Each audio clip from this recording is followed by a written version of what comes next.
Let's start, Vatkin. Let's start off, Professor Vatkin. I'd like to introduce you, if I may, to Yes. our audience. Um,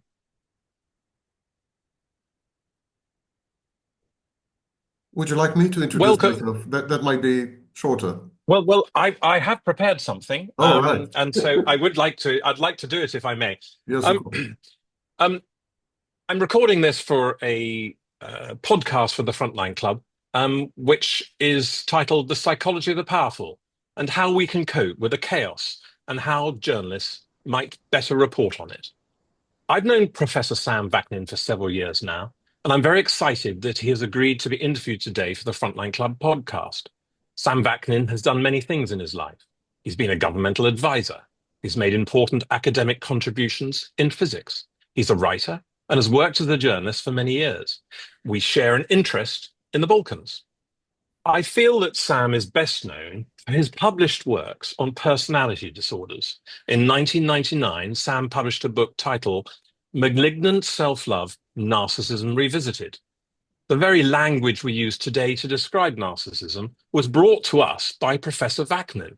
Terms like narcissistic abuse and flying monkeys, to name two of them, have greatly advanced our understanding of abusive behavior. It is my view that sufferers of a domestic abuse are greatly in Sam's debt because it is out of his work that an industry has emerged to help them. It's not to say that we're anywhere near where we need to be in understanding abuse, its nature, its ubiquity, and its impact on our societies, whether in the domestic setting or on the international stage. For most of us, the extraordinary, perhaps overwhelming changes happening in the world order today are deeply distressing. Whether we like it or not, collectively, we are living through the biggest story of our lives.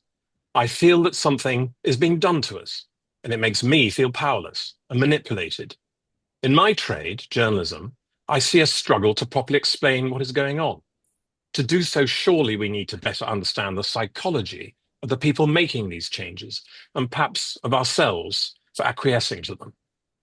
They might endanger us.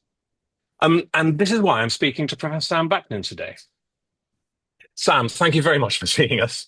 Thank you. Thank I you am going to for, do all sorts of work on trying to put this into a podcast after this recording. well, thank you for having me. I'm overwhelmed by your introduction. I almost Well, recognize myself. Sam, we both know it's accurate, Yes. and I'm privileged, and I'm really hoping that we can make inroads. And I absolutely can't think of anybody who can better try to cut through this stuff and try and leave us with something that we can use in my trade. And I really think it's incredibly important. So if I may start with the questions, um, and and my first would be, Sam, what are the psychological attributes of strong men and authoritarian leaders? Well, first of all, one should not conflate the two. One can be a strong man and still adhere to democratic tenets and to consensus building and to teamwork and so on. Authoritarian leaders, on the other hand, autocrats and dictators definitely and so on, um, pretend to be strong men. It's a performative act. And they pretend to be strong men by excluding others contemptuously. And so there should be a major distinction between the two types. We can have strong men in utterly functional democracies, and that's not necessarily a bad thing from time to time. Right the course, you know. But authoritarian leaders, autocrats and dictators are always bad for your health, exactly like cigarettes. Now, the psychological features or clinical features of people who end up being dictators and autocrats and so on and so forth are numerous. And what I will try to keep it to a kind of headline style of reviewing, bullet point style of reviewing everything. And then if you wish to expand or expound on any of these, then I'm at your disposal. Number one, the authoritarian leader believes himself to be chosen. He has what we colloquially call a messiah complex. He suffers from the delusion of being a rescuer, a savior, a fixer, a healer. In short, He regards the world as a dystopian place, and he regards his own governance and his own period in power as the reification of a utopia. So all autocratic leaders are utopian. That's point number one. Point number two, rebelliousness is an integral part of being an authoritarian leader. Authoritarian leaders are not about creating a new establishment or a new nomenclature or a new power structure. They are very short-term thinkers. They don't do succession well. They don't do institutions well. What they do is a constant state of revolution. So it's a permanent revolution. Number three, autocratic leaders hold themselves to be visionaries, disruptors, because they believe they're possessed of superhuman knowledge, knowledge that is either supernatural, came from God, or his emissaries, or knowledge that is simply superhuman by virtue of their amazing genius, unprecedented genius. But at any rate, they have access to information and the capacity to process information that is denied to mere mortals. And that renders them visionaries, and that gives them the right to disrupt and to destroy, because they see much further than you, and they can tell the future, which you are barred from doing. They can definitely do that. And of course, this all leads to an emanation of self-confidence. Charisma is essentially another name for ostentatious self-confidence, coupled with firm conviction of infallibility. I never get things wrong. I can never fail. I have all the knowledge in the world. I'm omnipotent. I'm omniscient. In short, it's an apotheosis. It's a kind of self-divination, self-deification. The autocrat regards himself as a kind of mini God, or not so mini, in many cases, God. And of course, entitled to behave in ways which are reprehensible in mere mortals, in other humans, in his fellow men, because he is not exactly human. He is a Hercules. He is half human and half God, or maybe the proportion is even different. So autocratic leaders are therefore grandiose, and their grandiosity gives them the right to espouse and promulgate a special type of morality. So they are Nietzsche's supermen. They create a moral sphere, an ethical code that applies first and foremost to others, but comes from the autocrat. He is the source of the law. Autocrats regard themselves as hyper-moral and pro-social. They think that actually everyone else is evil and wicked or weak or stupid or something, and therefore everyone else is a threat to humanity at large. It's been said that autocrats, authoritarian leaders, love humanity but hate people. So it's very true. The autocratic leader believes that there's some kind of mystical connection between himself and the collective. The collective may be a nation state, maybe a church, maybe whatever, but there's always a mystical connection. It's a connection that is transcendental and usually is cloaked in religious garb, in religious language. It's highly religious. So, because the autocratic leader perceives himself as highly unique, unprecedented, he's unable to relate to other people. So he's devoid of empathy.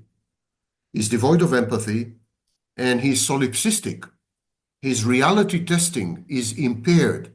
He's divorced from reality. He's delusional.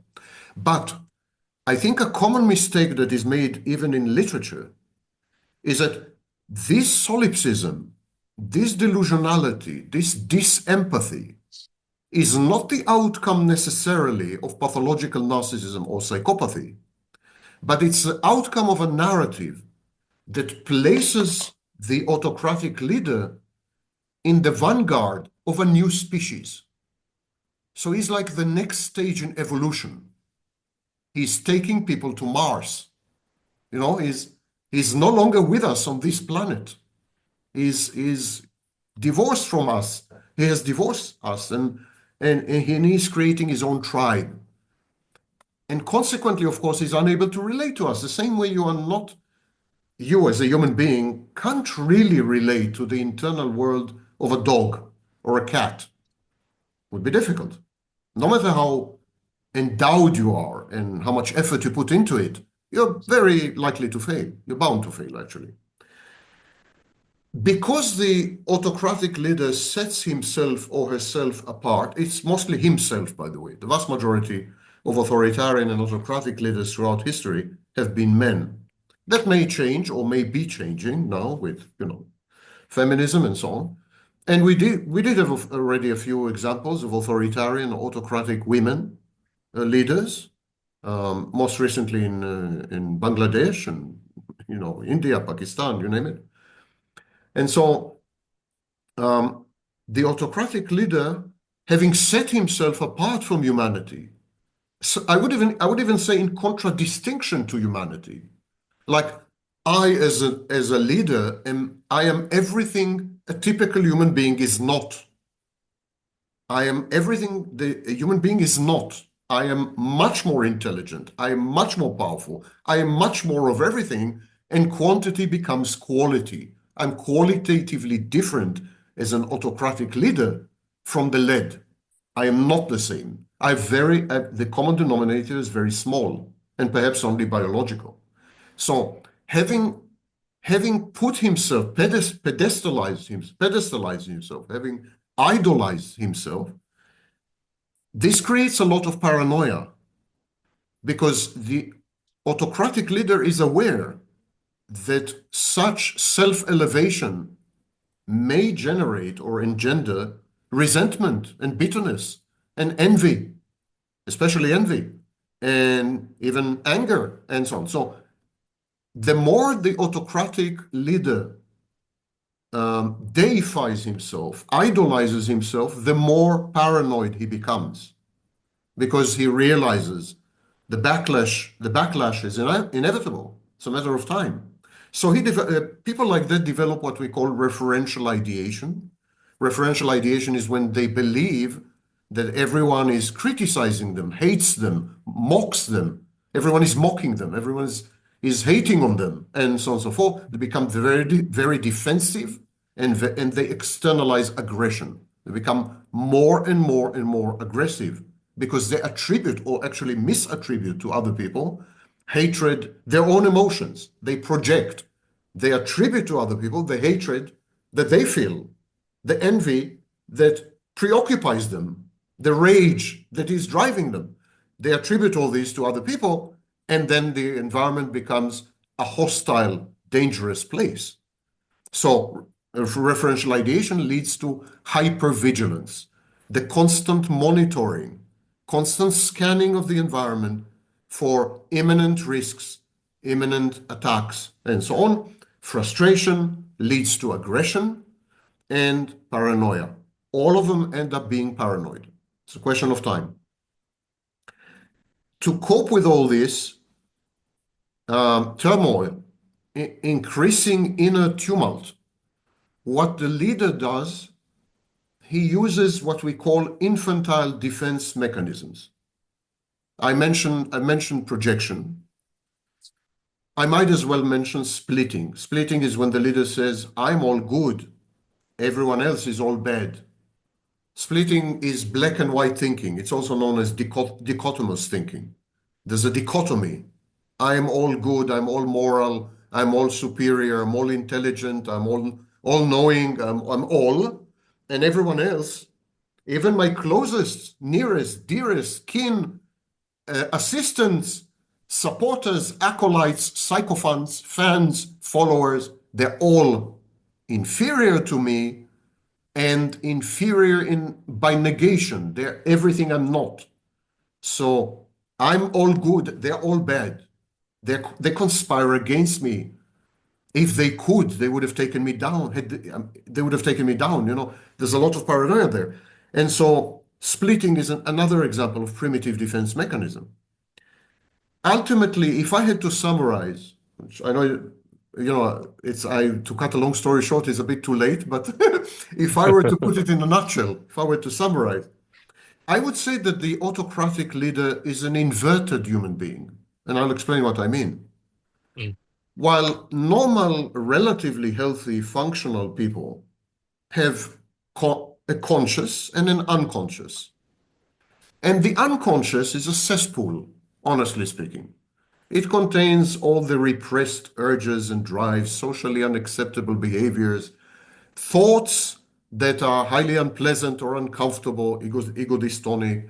Everything is buried there. It's a huge garbage dump of anything and everything that you could not allow yourself to accept or to realize or to get in touch with emotionally and psychologically. So in a typical human being, you have the conscious state, which is public facing, which is socially condoned usually, which is conformist, which plays by the rules and so on and so forth. And you have the unconscious, where you are essentially a wild beast. In the autocratic leader, the unconscious is the autocratic leader's conscious state. The urges of the autocratic leader, the drives, the primitive drives of the autocratic leader, the autocratic leader's fantasies, including fantasies of extreme aggression, the autocratic leader's wishes, including socially frowned upon and unacceptable and unpalatable wishes, all these constitute the autocratic leader's conscious, not unconscious. Whereas in a normal human being, all these would be unconscious. In an autocratic leader, they are conscious. And because the autocratic leader exhibitionistically and ostentatiously displays his unconscious and legitimizes his unconscious, that is the source of his power. That is the source of his attraction, magnetism, and charisma, because the autocratic leader legitimizes the unconscious in each and every one of us. This is misperceived by people as liberation, as a kind of unshackling.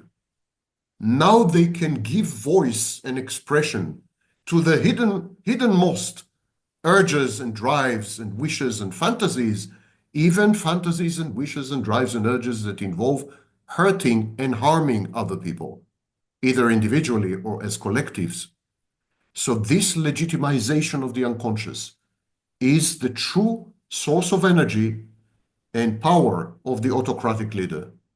And of course, we have examples throughout history. I think Hitler is the number one, the most quintessential example, but Donald Trump is not far in this sense, and so on. This is more or less an overview of the psychology. Oh, thank you. Now, you said that authoritarian leaders are not necessarily personality disordered, but you have described flaws that could well be narcissistic or psychopathic, yes?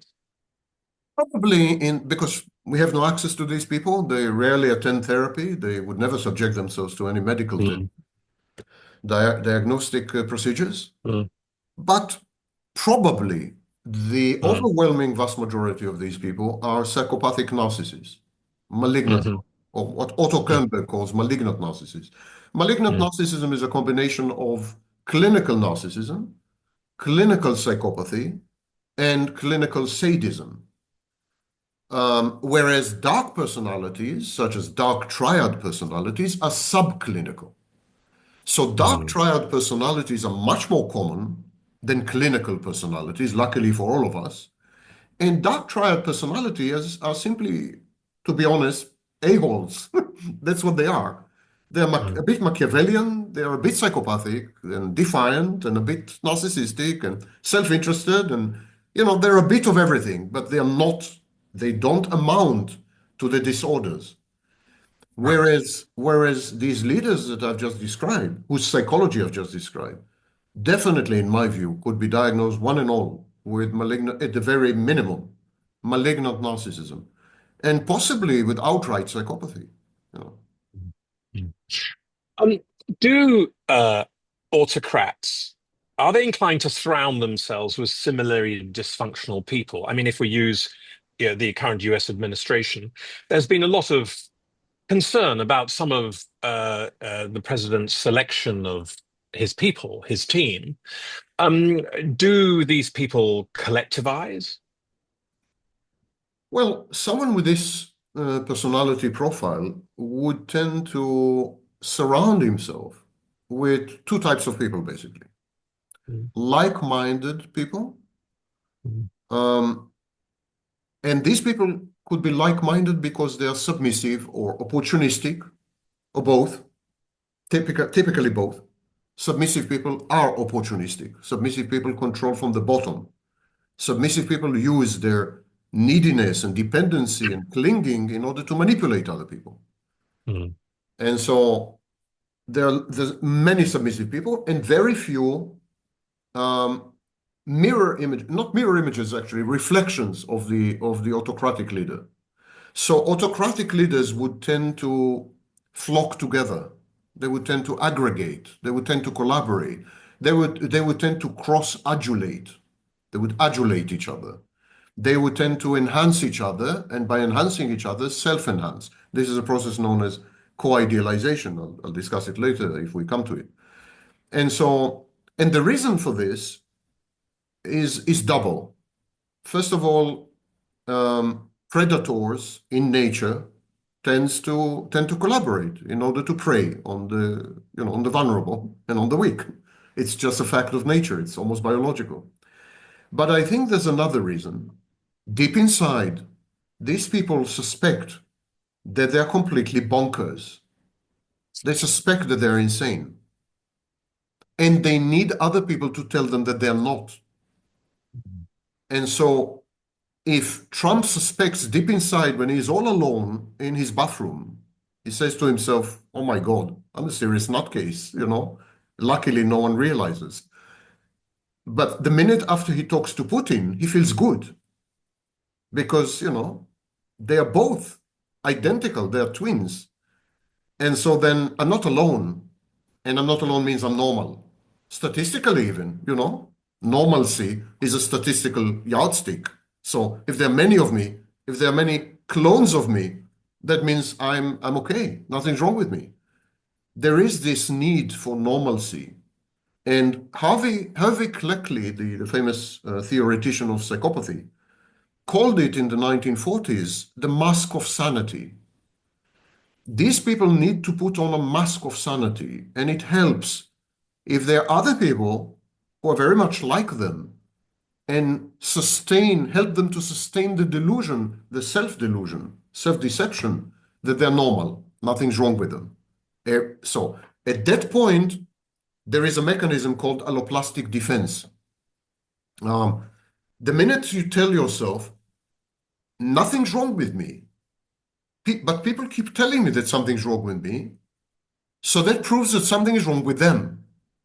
I mean, by now I have established, having spoken to Vladimir Putin, I've established that nothing's wrong with me. So all these libtards and others who keep telling me that I'm crazy or narcissist or whatever, something is wrong with them.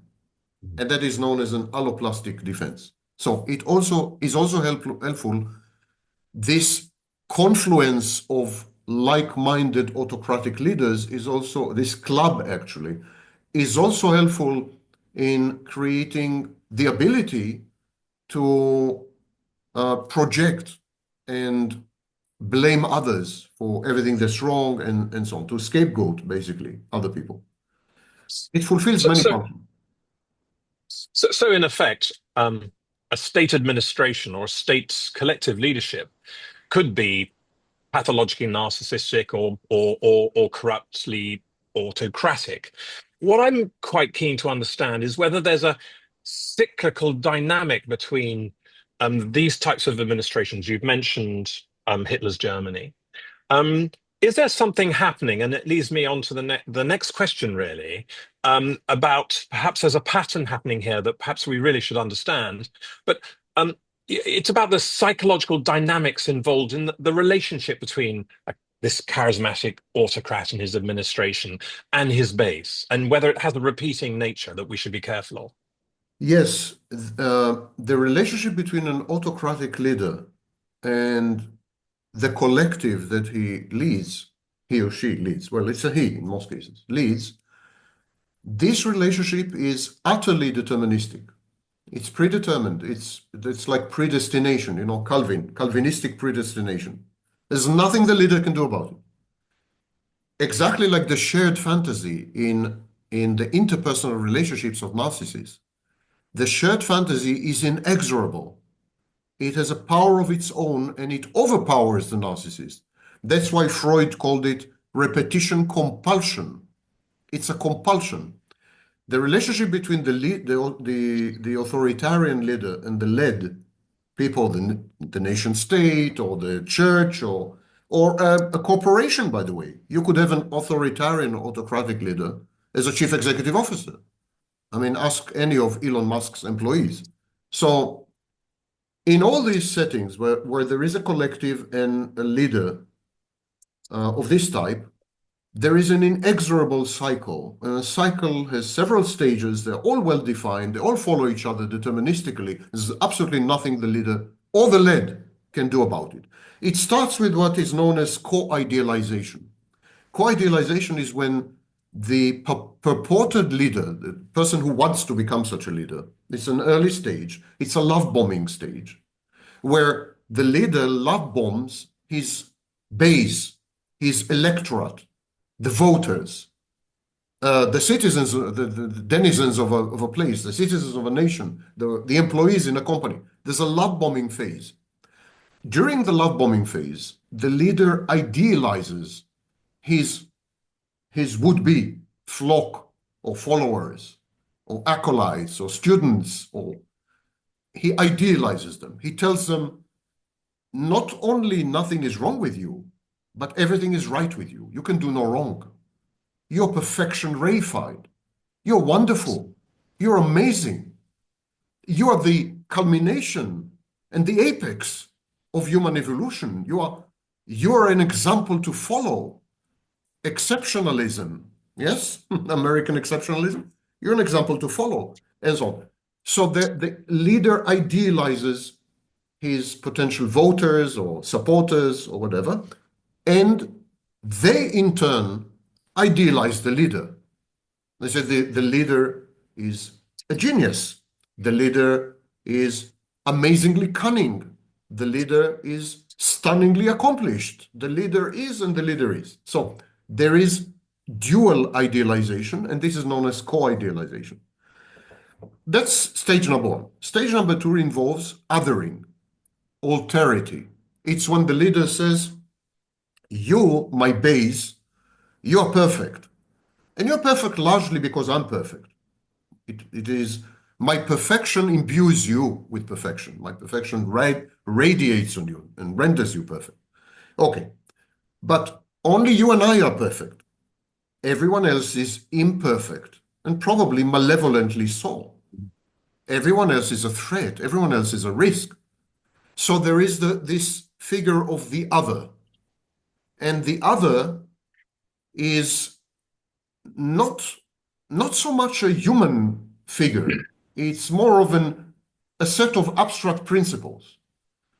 So the other could be the Jews, could be immigrants, could be blacks, could be women, could be the other always embodies and reifies a set of abstract principles and abstract traits and behaviors. For example, the other may be lazy and prone to criminality, or the other might be greedy and antisocial, or the other may be bitchy and manipulative. And so there's this other. The other, of course, becomes not only the enemy, but an identity determinant, because you define yourself as not being the other. So if you're a follower of this kind of leader, you define yourself as a follower of a leader, but at the same time, you also define yourself as not the other.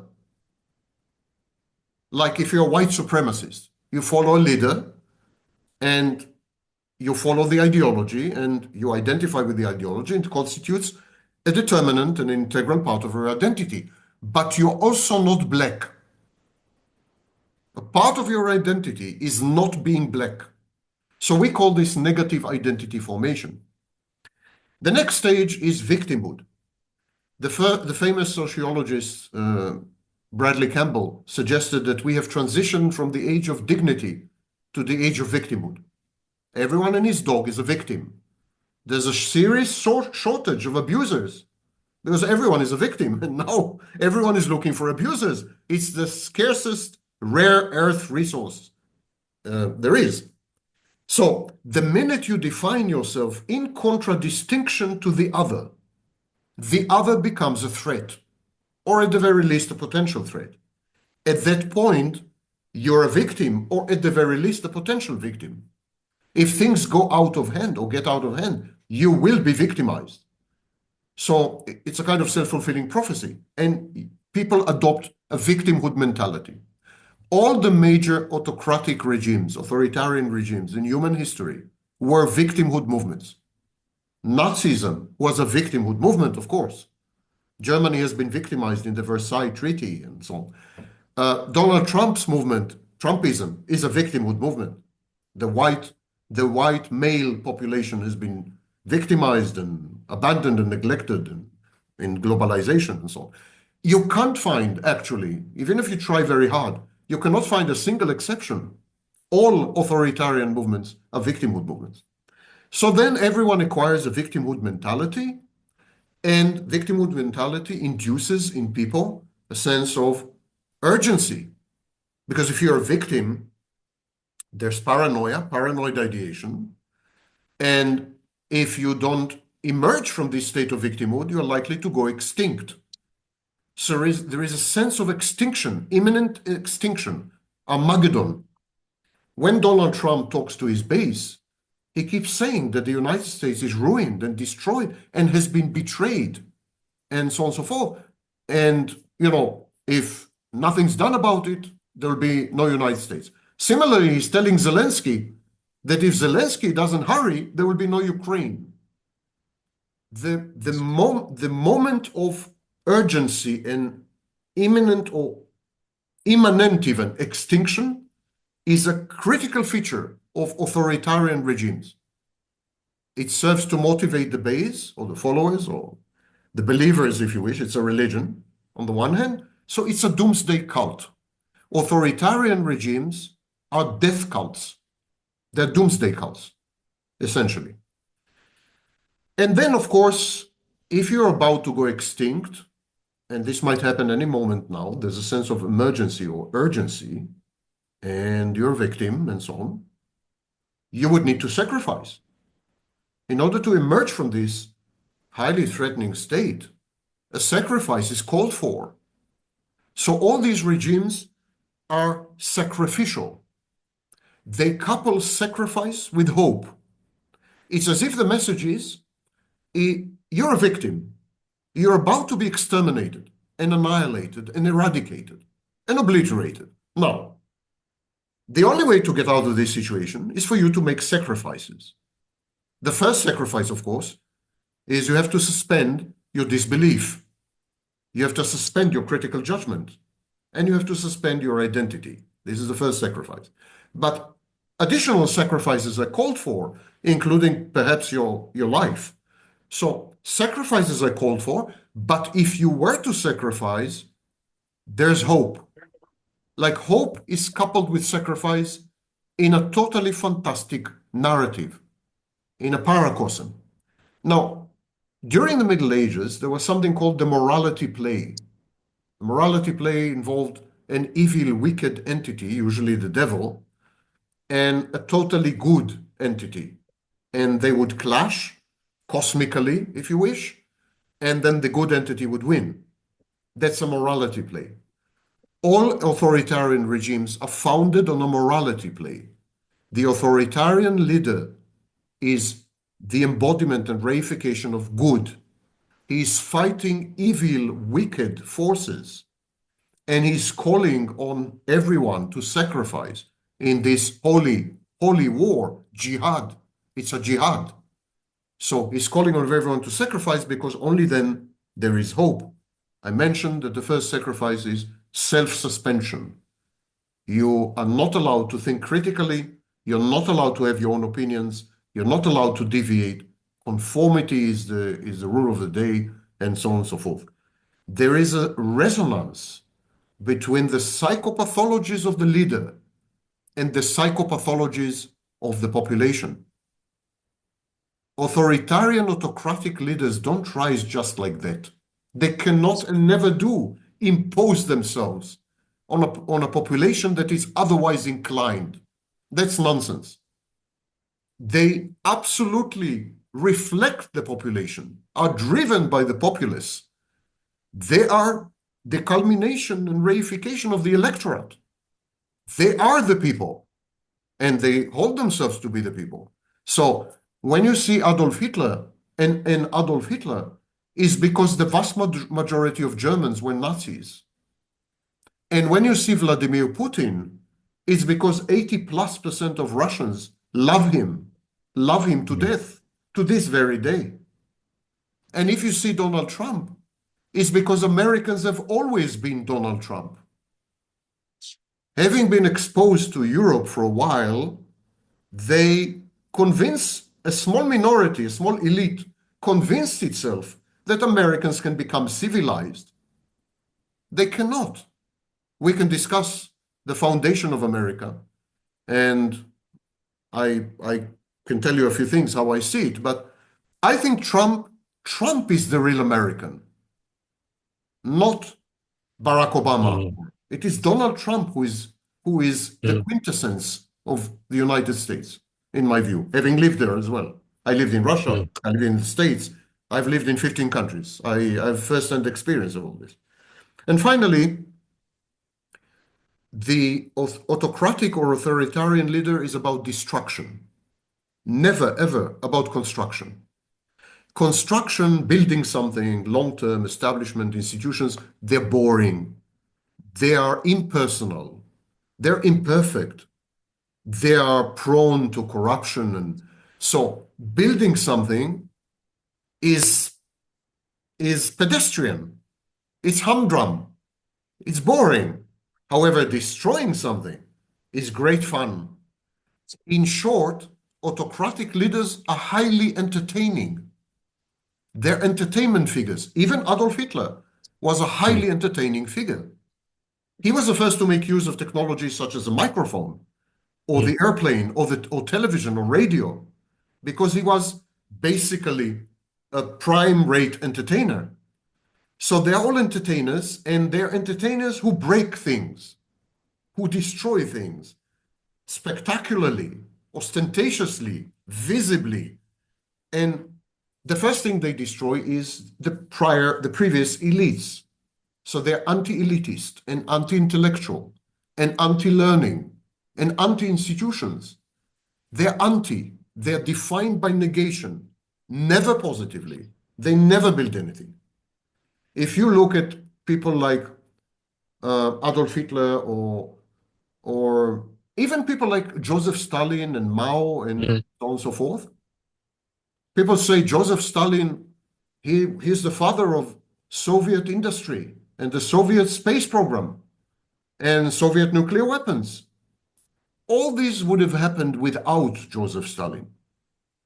Joseph Stalin probably has retarded all these processes by decades. Similarly, when people say, but look at Elon Musk, SpaceX and Tesla, all these would have happened much faster and much better without Elon Musk. Just read the biography by Isaacson. His interference has delayed things, has destroyed. He's a destroyer. He's not a builder. And so these are critical features of, and then, so this is the first stage. The second stage is when people wake up. They wake up usually because their interests are compromised. Poor people who voted for Donald Trump are going to find that their Medicaid benefits are cut. They're going to be very pissed off. Mm. They're going to begin to hate Trump. They're going to begin to protest. At that point, the autocratic leader perceives it as betrayal. Initially, the autocratic leader tries to explain the betrayal in an alloplastic way. He says, people are betraying me because they're being misled by foreign forces, by foreign intervention. Or he says, people are betraying me because they've been corrupted by some other politicians, which I need to put in concentration camps, hopefully, and so on. So but then at some point, reality intrudes, and there's no way to deny it anymore, at which point he splits and he says, I'm all good, the people are all bad, and I want them all dead, which is exactly what happened with Mao, with Joseph Stalin, with Adolf Hitler, and will absolutely happen with Donald Trump. I've not beginning the slightest of a doubt.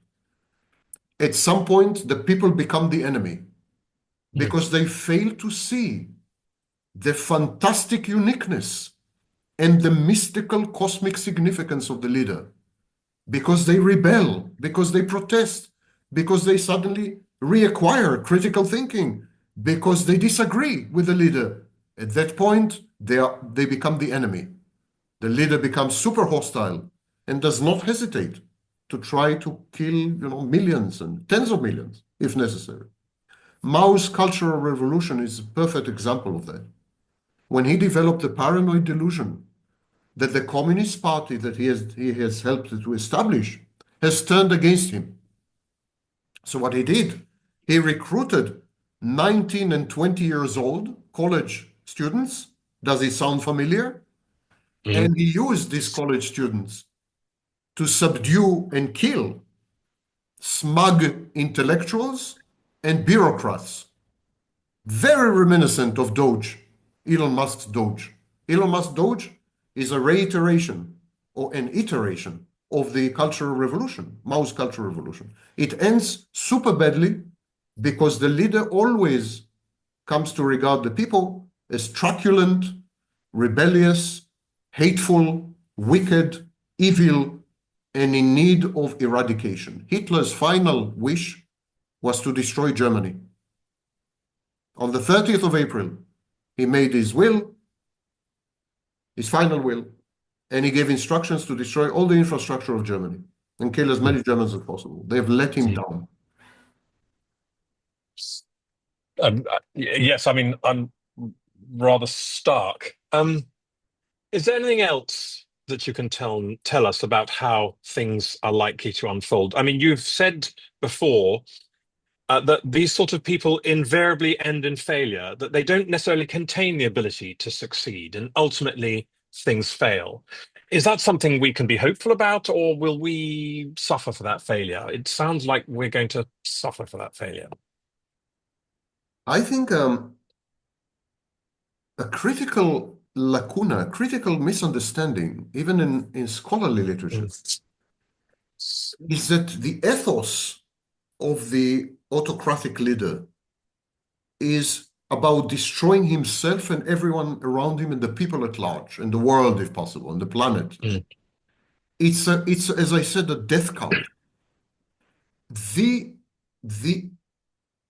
culmination of the autocratic regime, the epitome, the apotheosis, the best thing that can happen to an autocratic leader is the twilight of the gods, the Götterdämmerung. It's the best thing that can happen. Like going out in a burst of destructive flame with everyone dead, everything destroyed, a wasteland left behind. It's like, if I can't live forever, then no one should live after me.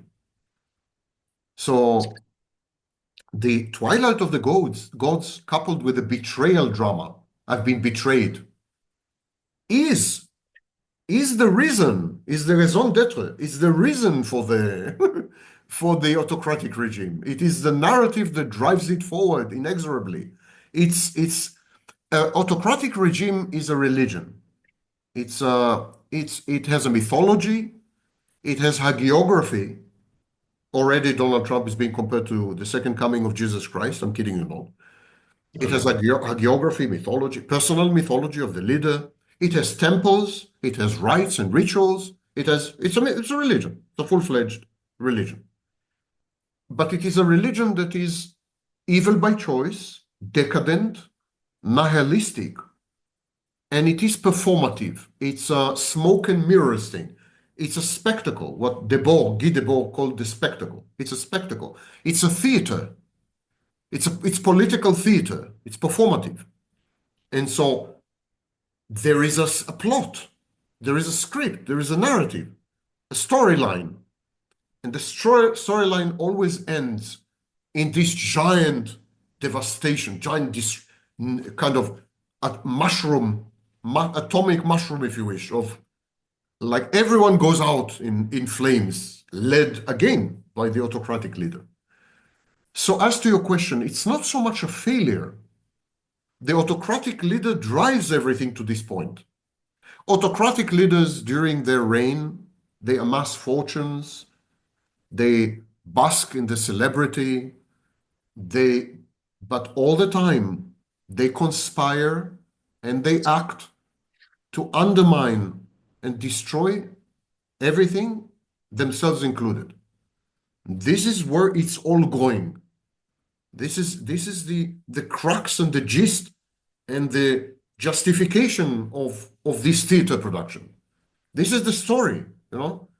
And so it's not so much that they're incapable of building and constructing and so on. It's that destruction is so much more melodramatic, so much more impressive, guarantees a place in history, attention, and justifies or somehow sustains or buttresses the leader's feeling or sense of being a victim, an inevitable, ineluctable victim of betrayal. These kind of leaders have been betrayed from early childhood. They know to do only betrayal. There was a famous British pediatrician turned psychoanalyst. His name was Donald Winnicott. And Donald Winnicott studied children who have been exposed to early childhood abuse and trauma. And he found something so shocking that his findings, his studies, have been repressed for quite a while, until the 70s actually. He found that children who have grown up in abusive, traumatic environments love to be hated. They absolutely reject and abhor any display of love and intimacy. They flourish and thrive when they're hated, when they're feared, when they're abused, when they're re-traumatized. They flourish. They love it. They seek it. And this is exactly the psychology, the toddler psychology of the autocratic leader. This leader flourishes and thrives when he is under attack, when he is hated, when he is feared, when everyone is trying to destroy him, when he's truly being victimized, then he feels in his element. This is his comfort zone. He doesn't know what to do with love or intimacy or long-term thinking or building something or creating institution. He doesn't know what to do in any of this. And so I think the inexorability of autocratic regimes, the deterministic fatalism, is a major part of their attraction. People are attracted to autocratic regime because they have become self-destructive. There is a sense like life has become too much. Let's destroy absolutely everything and let's find the right agent to do that. So you see people in the United States celebrating the destruction of USAID, literally celebrating, and egging Elon Musk on, go and destroy even more, go demolish, devastate. There is this sense that we're at a dead end things are really bad. Reality is totally unpalatable. There's no way out. There's no hope. And so we best, get it over with. Let the other shoe drop. Let's ruin everything. Let's just ruin everything, ourselves included. That's a way mm, out as well. So, and then people like Donald Trump and Adolf Hitler and Mao and Viktor Orban and Erdogan and Netanyahu and these people come along and they play to this element, this overwhelming sensation of hopelessness and helplessness. And they say, you know what? You may be hopeless in building things. You may be helpless when it comes to coping with reality, but you are omnipotent when it comes to destruction. Anyone can destroy. Any child can destroy. Any child can push the nuclear button, Destruction is easy. Destruction is the great equalizer. When you destroy, you feel powerful. You feel in charge. You feel in control. You feel that you are your own master when you destroy. When you build, the chance of failure is much higher. You have to collaborate with other people. It's a much longer process. Results are not guaranteed, and so on. So when people feel helpless and hopeless, they default to destruction because destruction restores, ironically, their sense of potency, control, and power. They are empowered by destruction. wow. Sam, this is a extremely comprehensive and a lot to digest. And sounds to me that we're living in the era of a Nero or Caligula. I want to move on to what we might do about it. And quite specifically, how should journalists, reporters, and analysts cover such leaders and these arguably, but perhaps not unprecedented events? We're faced with, I'm saying we, because I used to be a journalist for 20 years and Yes, I know. editor for another 10 and Mm, editor-in-chief for 15 years. So, mm, and on multiple media, online and offline. So mm, I'm well acquainted with the dilemmas of covering events and so on. mm, And so now I'm speaking as a journalist, not as a, professor of psychology. So we're faced with a major problem right now. The first time in 250 years, or first time in 300 years, actually. We are not believed, we're disbelieved. mm, We have what is called a credibility deficit. And we all suffer from what is known in the philosophy of psychology as epistemic injustice or epistemic injury. In other words, we know that we know, we're trying to communicate the truth, but we are shunned and disbelieved and hated and rejected. And this is injurious. It's an injurious profession nowadays, especially if you mm, work in the mainstream media. Now, I don't consider podcasters and the like to be journalists. As you well know, to be a journalist requires discipline. It's a mm, rigorous profession. It's highly algorithmic. You have to go through steps and stages, and you have to be vetted multiple times by peers and superiors. It's difficult job. And yet, we're disbelieved. We're disbelieved. So everything and anything we do I perceive it as a bit futile. We are becoming solipsistic in effect. We're talking to ourselves. Like I may see a photo that you have taken, it would move me, and so on. You may read a column that I've written and similarly be moved, but it's very unlikely to exit our circle. It's very unlikely to influence a farmer in Idaho or a Russian nationalist in Moscow. Very unlikely. And so the first thing is how to take back, how to reestablish our credibility. And I think to a large extent we're at fault. I think the media have been politicized. I'm an avid reader of the New York Times, for example.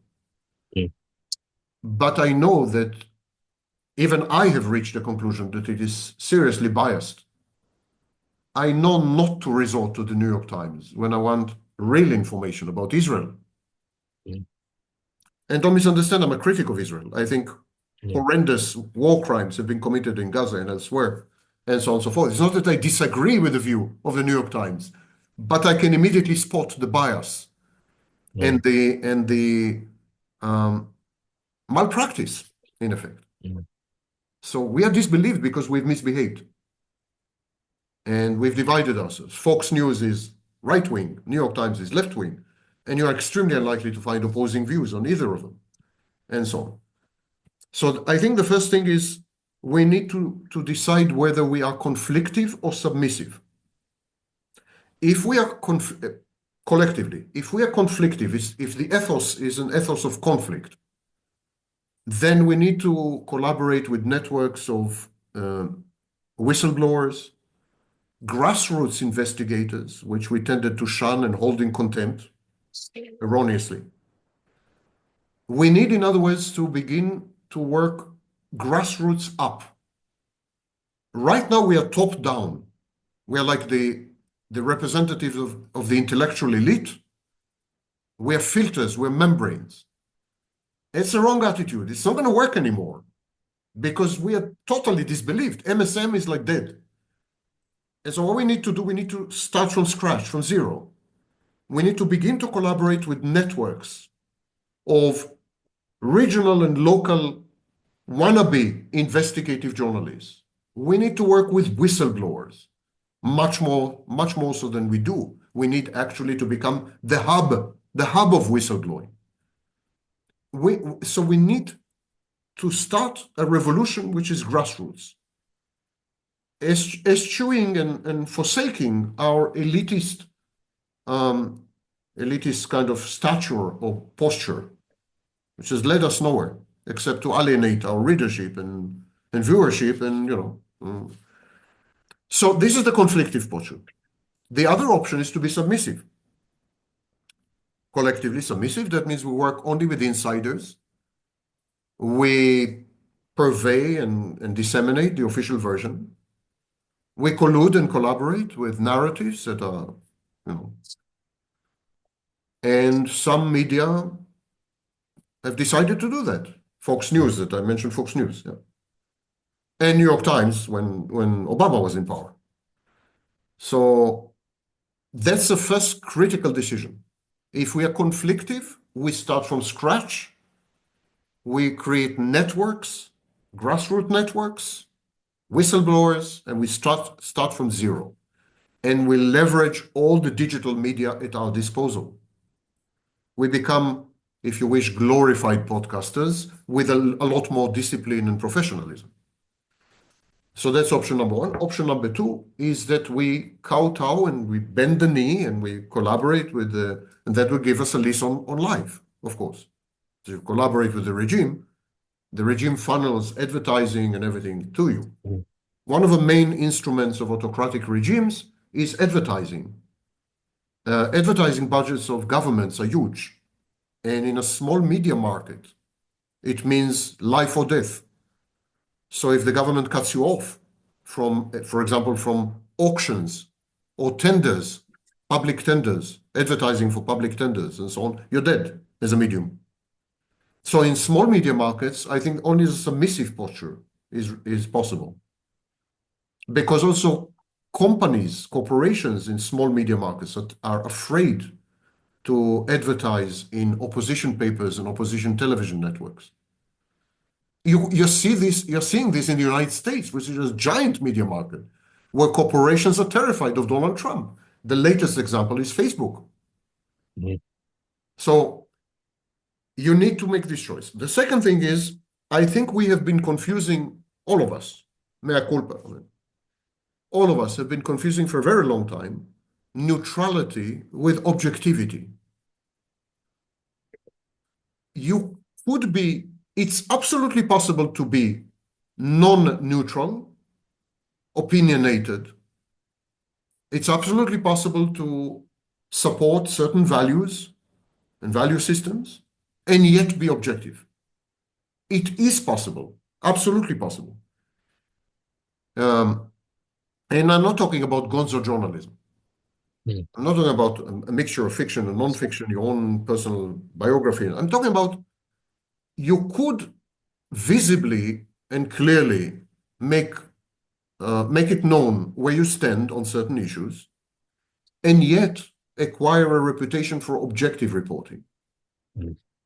Regrettably, what has happened in the media, especially the Western media, is that they started off by not being neutral, by exerting value judgments, and then they felt the need to reframe news stories and so on and so forth, so as to support their point of view. So it became a point of view journalism. Just seriously bad, because it's polemic, it's politicized, it's wrong, it's not journalism. I haven't seen journalism for a long time now, by the way. And that includes the likes Mm. of The Economist and so on. I haven't seen journalism. BBC, I mean, don't get me started. Don't get me started. We don't see we haven't seen journalism, I think, since at the very least the late 1990s.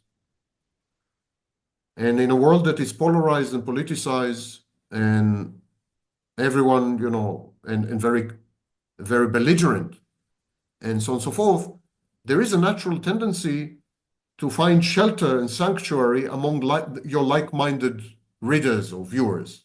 It feels more safe, kind of more safe, you know? And also there's the fear of losing everyone. Like if you're objective, you're going to lose the right, you're going to lose the left. There's been no one, so, but it's not true in my view.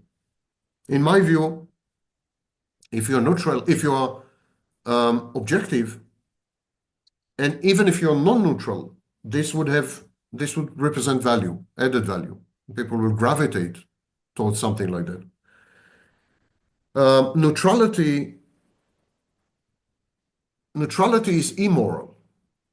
For example, had you been neutral in Nazi Germany, that would not have been an objective position. That would have been immoral.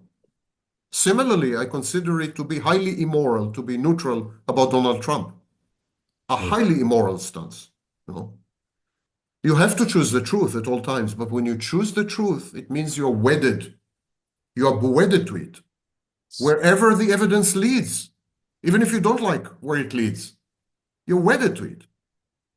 If I may give you an example, we still have a few 2-3 minutes. I'm going on interviews here, there, and so the last interview I've given on television a few days ago ended in a fracas. There was a big fight with the interviewer. I left the studio, don't ask. And the reason was this. They know that I'm an opponent of Trump. Actually, Mm. possibly the earliest ever. I granted an interview to American Thinker, which is a conservative website, in March 2016. It was before Donald Trump announced that he's running to be president. Before. And I said, this guy is a narcissist. He's dangerous, and he's going to win the elections. It's a matter of public record, by the way. So I'm the prototypical anti-Trump. So everyone knows I'm against Donald Trump. So they brought me to the studio and they asked, what do you think about what he's doing with Ukraine? I said, I think it's very clever. Mm. I think it's a brilliant move as far as realpolitik. Because Russia is a natural ally of the United States against China. Russia and China are historical enemies. Mm. They're historical enemies. What are they doing here together? The United States has pushed them together. BRICS is an invention of the United States, So I think it's brilliant. What he's doing is putting a wedge between China and Russia. He's seducing Russia away from China. And yes, he's sacrificing Ukraine and possibly Europe. Mm. It's a new balance of power, spheres of influence, 19th century approach to geopolitics. But stupid it is not. You may disagree, you may agree, but stupid it is not. Objectively speaking, was exactly the vision of Kissinger, who was far from stupid, you know? And all hell broke loose. How did I dare to say something positive about Donald Trump? You know? And this is what I mean. I am not neutral. Donald Trump is a menace. Donald Trump is horrible. I see equivalences between Donald Trump and Hitler Mm. too numerous to count. And I think he should be taken down by almost all means possible. There's no neutrality here, but I attempt to be objective. And Mm. what he is doing with Ukraine can be perceived as a masterstroke. Actually, Mm. Kissinger would have egged him on, would have said, "You're great. It's great what you're doing." You know, that's an So example. no, I see that, and I agree with you entirely about it is a masterstroke to attempt and change the relationship between Russia and China. I appreciate that. Obviously it's pretty uncomfortable to Europeans, and even more so to Ukrainians. But um, I wanted to end, if I may, on what can we do, people, those Europeans, those Ukrainians, how do we weather this? How do we perhaps psychologically manage our way through something like this? If you look at history, the much bigger sweep, there's always an inherent conflict between the masses and the elites. Sometimes the masses prevail, sometimes the elites prevail. Mm. Now, always when the masses prevail, they're led by elites, members of the elite, renegade members of the elite. That has been true in the 1917 revolution in Russia, which was led by the intelligentsia and not by the masses, not by the proletariat, but by the intelligentsia, basically. That has been true in China, that's in Mao's time, and so on. So you have two types of elite, conforming elites, and then you have a long period of time where the elites establish self-serving institutions and basically hold the masses in contempt. And you have renegade members of the elite who have been rejected by the elite, mocked and ridiculed by the elite, or criticized by the elite, or put in prison by the elite. And these renegade members of the elite, they team up with the masses, they lead the masses, and there is an autocratic phase, authoritarian phase. These are not, these are forces of history. They're akin to forces of nature. You can go back as far as Assyria and Babylon. You'll find the same scheme, exactly the same scheme. Ancient Egypt, the same scheme. Periods where isolated, solipsistic elites, hermetically sealed from the masses, operate and use the masses as slaves or labor or consumers. Consumerism is a form of enslavement as well. So the masses are like this faceless mob that supports the habits of the elite. You have this, and then the masses rebel, and they're led by renegade members of the very same elite. And this ends up in huge destruction and devastation. And then the former elites take over again, and they reconstruct. And they create basically from scratch everything and new institutions and so on. This has happened in the past 5,000 years, written history. So I don't see any way to oppose this. Each and every one of us on an individual basis should be, I think, brave enough, courageous enough to fight back, best of our ability. But if you're talking about a collective effort, this could be led only by countervailing elites. And what has happened now is that the renegade elites are way too powerful. In the October Revolution in Russia, the elites were intelligentsia. The intelligentsia was not very powerful. They didn't have money, they didn't have.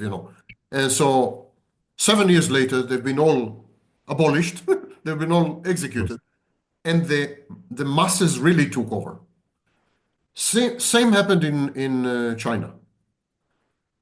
in the United States, what is happening right now is that the renegade elites have succeeded to recruit a lot of money, a lot of technology, a lot of power. So it's going to be a much, much longer process. It's much more difficult to Mm, reverse because it's not only a few renegades and then you can get rid of them somehow, put them in prison, for example, mm, as Biden mm, tried to do to Donald Trump. Yeah, put them in prison or something, or assassinate them. Happens a lot, but there are too many confluent. It's a collusion. There are too many confluent interests here, and these confluent interests are part and parcel, an integral part of the very ethos of capitalism. For example, you cannot attack Silicon Valley because Silicon Valley is capitalism. So these renegade elites, they are, they bear the torch of capitalism. They are the new face of capitalism. So if you want to get rid of these elites and supplant them or replace them with new elites, you would need actually to get rid of capitalism, which is exactly what Bernie Sanders is doing. mm, It's exactly the message of Bernie Sanders.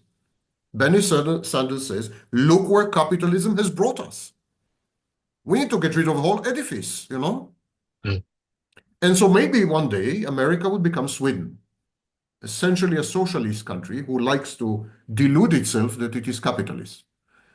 So maybe come Sweden one day, and then you'll have a new group of elites, and they will rule, and they will hold the masses in contempt, and they will ignore the masses. They will sacrifice the interests of the masses.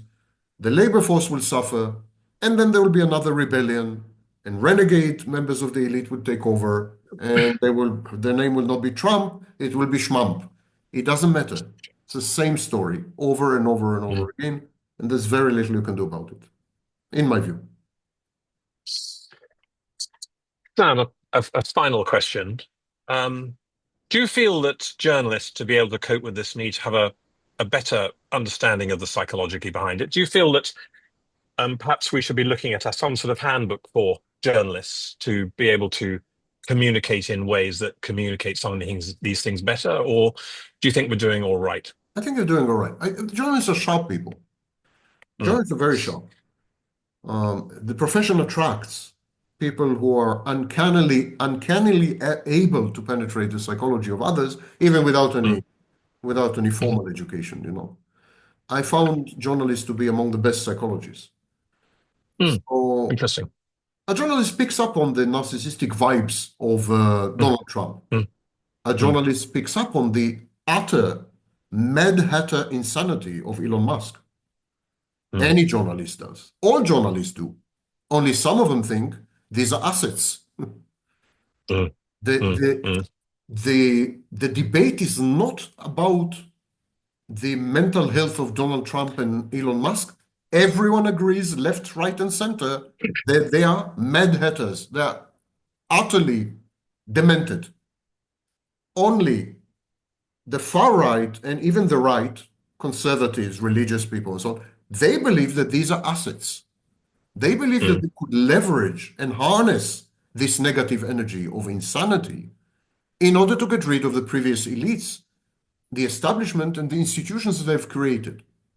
So they regard mm, insanity as an asset. When I'm online, for example, and I say Donald Trump is a narcissist, people say, yeah, that's why we elected him. Only a narcissist can cope with all this mess. And But only a psychopath can cope with Putin, okay. you know? Journalists struggle using labels, like the narcissism label. Do you think we should use it more often? Yes, of course. There's Yeah, nothing wrong with the because narcissism. Nothing wrong with but, narcissism label. but Maybe you shouldn't say narcissist because yes. narcissist is a clinical entity, but you could safely say narcissistic. Oh, interesting you say that because you once told me that you can be sure, a person can be sure that they're victims of narcissistic abuse. If they are victims of narcissistic abuse, then that must happen from a narcissist, must be coming from a narcissist. So if what is happening to us as a society is narcissistic abuse, which does sound like it, perhaps psychopathic abuse, then we must be able to define the people delivering it as these personality disordered people, yes? So you have thinkers like Ginger Coy, and Ginger Coy coined the phrase political narcissistic abuse, and she Mm, believes it's coming from narcissists. Stands to reason. but mm, you're not qualified to diagnose. So mm, that's why I suggest to use narcissistic rather than narcissist. It has the same force, same power. mm, It's same capacity to elucidate and enlighten you and so on and so forth. mm, Only it's more accurate. There's no question, no debate anywhere among anyone that Trump is narcissistic. No mm, debate mm, about this. mm, Take, mm, for example, Elon Musk. Elon Musk claims to have autism spectrum disorder. He claims to have what used to be called Asperger's disorder. Like any true narcissist, he diagnosed himself. He didn't bother to go to any diagnostician. He diagnosed himself, the great authority on psychopathology. So Elon Musk diagnosed himself with Asperger's, and then everyone immediately picked it up, and now he's known as an autistic person. mm, Anyone in the field would immediately tell you that there's no hint of autism spectrum disorder in Elon Musk's life, biography, behavior, speech acts, or whatever. There's no hint of this. mm, There's no mm, trace of it. The man has nothing to do with autism spectrum disorder. And yet people in the media call him an autist or someone with, mm, they repeat this lie. Self-serving lie, by the way, because what's the alternative? The alternative is to say, I'm a malignant narcissist. mm, That's not very, so he said, I'm not a malignant narcissist. I'm misunderstood because I'm autistic. I'm hurting people. I'm hurting people. I'm bullying people. I am humiliating people, but I'm doing all this because I'm autistic. I don't know any better. I am mm, not, mm, God forbid, a malignant narcissist who is doing this pleasurably, with pleasure. I'm not sadistic. mm, And I can tell you, perhaps I'm not an authority on autism spectrum disorder, but I'm definitely an authority on narcissism, pathological narcissism. mm, And I can tell you with full authority that Elon Musk is a malignant, sadistic narcissist. End mm, of story. No hint of autism. Definitely mm, Donald Trump. Now, I was the first to suggest that Donald Trump has narcissistic personality disorder, but then I was joined by 100 of the leading psychiatrists in the United States. So this seems to be pretty safe, a pretty safe mm, case. mm, The mm, Elon Musk is early days. I am among the first to suggest that he has simply malignant sadistic narcissism. The day will come a year from now that mm, hundreds of psychiatrists would agree with me. They would be saying the same. mm, But I don't think journalists should do that. A journalist may quote a psychologist or may mm, refer to a psychologist the way you're doing right now. mm, mm, But I mm, don't think mm, I don't think it's okay, ethical or otherwise, to presume to diagnose people when you don't mm, have mm. the least professional qualification to do so. Yeah. No, that's helpful, Sam, and I understand that. The reason why I personally think the label is so important, or these labels can be important, is because along with them goes a whole structure of behaviors that one might not actually see. We could see somebody project, say, but we may not see the envy or the jealousy that they may also contain. We may not see that somebody might feel godlike. We may not detect those things. So these labels do seem to be quite important to our understanding of what's happening to us. I encourage journalists to work hand in hand Mm, on a regular basis with psychologists. mm, mm, Every time something happens, pick up the phone, talk to a psychologist, mm, publish mm, the reaction. mm, So there are many instances where Donald Trump's virulent, mm, pernicious, insidious narcissism is on clear display, and any psychologist would tell you that. mm, So simply use a psychologist. It would also lend mm, credibility to your writing. mm, And similarly with Elon Musk's narcissism and other people's mm. psychopathy and so on. There's like hundreds of thousands of psychologists. They all would be delighted to be quoted and Yes. have a 15 minutes of fame, you know? Mm, And I think we should lend credibility to our writing by resorting mm, to professionals. mm. Sam, I'm incredibly grateful for your time Thank in you. helping us understand this, but it does sound quite cataclysmic. Well, it's a Um, phase. You know what? Let's end mm, on an optimistic note. It's a mm, phase. It's going to end with absolute certainty. It's going to end. Unfortunately, it's going to end with the self-destruction of the autocratic leader and Mm, the destruction of many people around the autocratic leader. Say, for example, Vladimir Putin. Yeah. So it always ends this way. It's going to end, and it's going to be mm, followed by a more liberal, progressive, democratic phase. And it's going to be led by more benign elites, and institutions will be reestablished. The nations will heal. mm, Everything will be okay. That's an absolute certainty.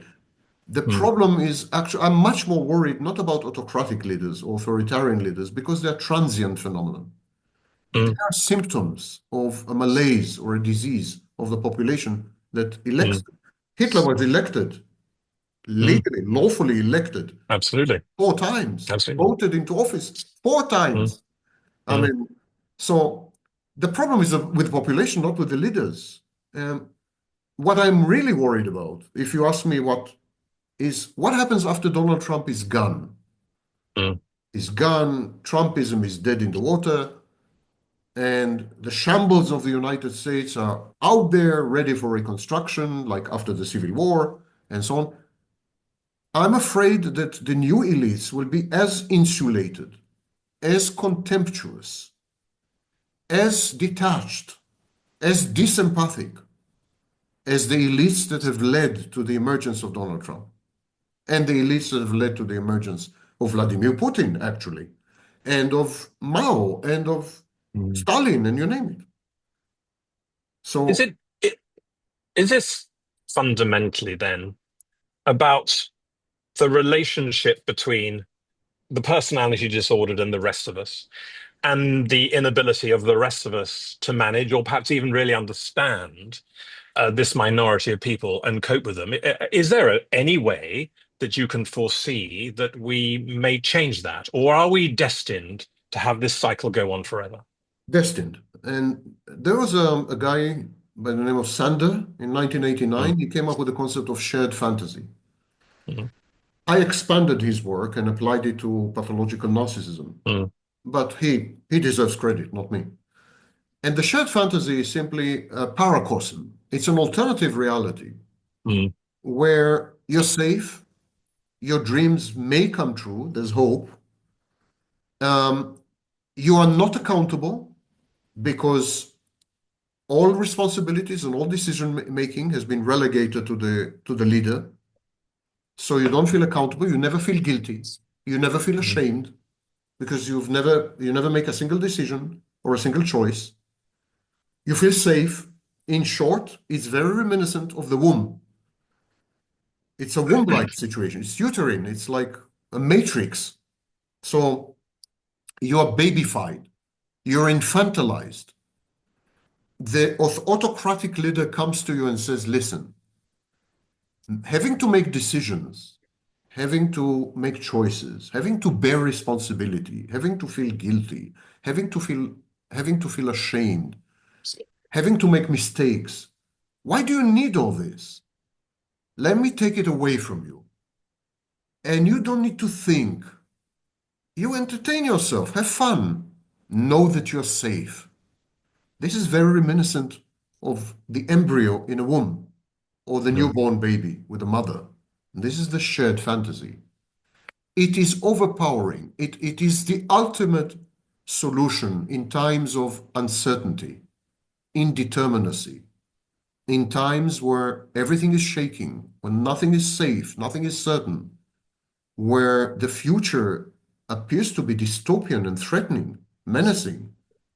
Then the shared fantasy has amazing power, a magnetic power. It's irresistible, becomes irresistible. And don't think that you and I um, are resistant to it, mm, because in many ways we are also embedded in shared fantasies. Shared fantasy seems to be the organizing principle of modernity and postmodernity. Only there are shared fantasies which are vile and wicked and harmful to others and so on. Shared fantasies which are exclusionary and xenophobic and racist and misogynistic and homophobic, and you name it. You have these kind of shared fantasies. And you have shared fantasies that masquerade as benign And I'm saying masquerade because anytime you divorce reality, it's a pathology. It's never benign. Communism was an example of a shared fantasy that appeared to be benign and has misled many intellectuals in the first decades of the USSR, yeah? Western intellectuals. So communism is such an example, but liberal democracy is another. Mm. Liberal democracy is a shared fantasy. It appears to be benign. I'm not quite sure. Democracy, for example, may be a seriously flawed idea, a really, really bad idea. One vote for one person. If we are truthful and objective about it, democracy always leads to devastation. Democracy has led to Adolf Hitler. Democracy has led to Donald Trump. Democracy leads to bad places with bad people. Maybe we should review it a bit more objectively. Maybe we should go back to a type of democracy where the voters have skin in the game. They have wealth, they're educated, they know the issues. They spend some time, obligatory time, to study, and so on. I mean, maybe we should redesign democracy. That we accept democracy as it is and defend it vociferously and vehemently is a sign of pathology. Is there some hope, though, Sam? And this is my final question, but I'm getting such good answers I can't stop myself. But Hitler and Mussolini never got on. Germany in the Second World War never really engaged with the Japanese Empire, and perhaps those things may have undermined their ability to have won those wars. Autocrats don't get on with each other. Is there, for example, people are always talking about when Trump and Musk might have a fight. Is it inevitable that they will fight, that these things will fall apart and they're incapable of really managing relationships between each other? Well, just historical correction, Hitler and Mussolini actually did get along very well. But it's true that Hitler and Japan did not get along. And Musk is not the equivalent of Trump. He's not as equipotent as Trump. Mm. Trump can eliminate Musk overnight in every possible way, by the way. Confiscatory. He could confiscate his wealth. There's a way, always, if you really want. If you really want to. If you're so inclined, he can destroy Musk overnight like this. Musk knows it. On the other hand, Musk is a useful idiot. Trump is using him as a battering ram to destroy the federal government, institutions, and establishments that may endanger his future regime, future dictatorial regime, for anyone who has any doubts. So Musk is useful. He's a tool. I wouldn't compare him to the relationship between Mussolini and Hitler. But autocrats, by and large, actually do get along very well. There was a period of collaboration between Hitler and Stalin. Hitler and Mussolini had a good relationship to the very end, to 1943, when Mussolini lost, for the first time, lost his regime, and Hitler sent forces with Scozzeni to kind of restore Mussolini. There was a collaboration between Japan and Germany to the extent that Germany declared war on the United States in the wake of Pearl Harbor, which it didn't have to do. It was very stupid as well. And so on and so forth. Exactly as liberal democracies flock together and the leaders of liberal democracies collaborate, and the same applies to the autocratic clubs or the authoritarian clubs. I would beg to differ. I think they actually work well together. They're not efficacious. Perhaps that's what you mean. They're not efficacious in the sense that sooner or later everything falls apart. They never succeed. It's like at the end, they're total losers. All autocratic leaders, not a single exception, are losers, either because they have brought destruction and devastation on their own domain, or because they could have done a hell of a lot better. So I mentioned Elon Musk, for example. If you read the biography by Isaacson, it's so clear that Elon Musk's totally unnecessary and often erroneous interventions, pretending to be a genius, have actually obstructed the development of the products. The engineers had to cope with his idiocy mm, blatant idiocy. The man is an idiot, by the way, in my view. mm, And I'm talking psychologically. I think he's a stupid man. But they had to cope with this, and and this retarded the process of development and so on. So Elon Musk has accomplished things, but he could have accomplished a hell of a lot more had he not been a narcissist or mm, or a sadist, you know. mm. So either way, they end badly. Either Yeah, way. yeah. And mark my words, I'll make a prediction. You know, only fools make predictions, according to the Talmud. And I've been known to be a fool time and again. Uh, Elon Musk will end his life penniless. Mm, I hope not homeless. I I believe that he will not be homeless, but he will be penniless. Mark my mm. word. It sounds bizarre, but let's see if we're both alive in 10 years' time. In 10 years' time, in a homeless shelter, Elon Musk is on the way to utter self-immolation and self-implosion. Mm, Utter. Like all narcissists and psychopaths. No mm, exception. mm. Um, Sam, I'm incredibly grateful for your time. Thank you very much. Thank you for having Um, me. um, and I'll stop recording now then, yes? So will I.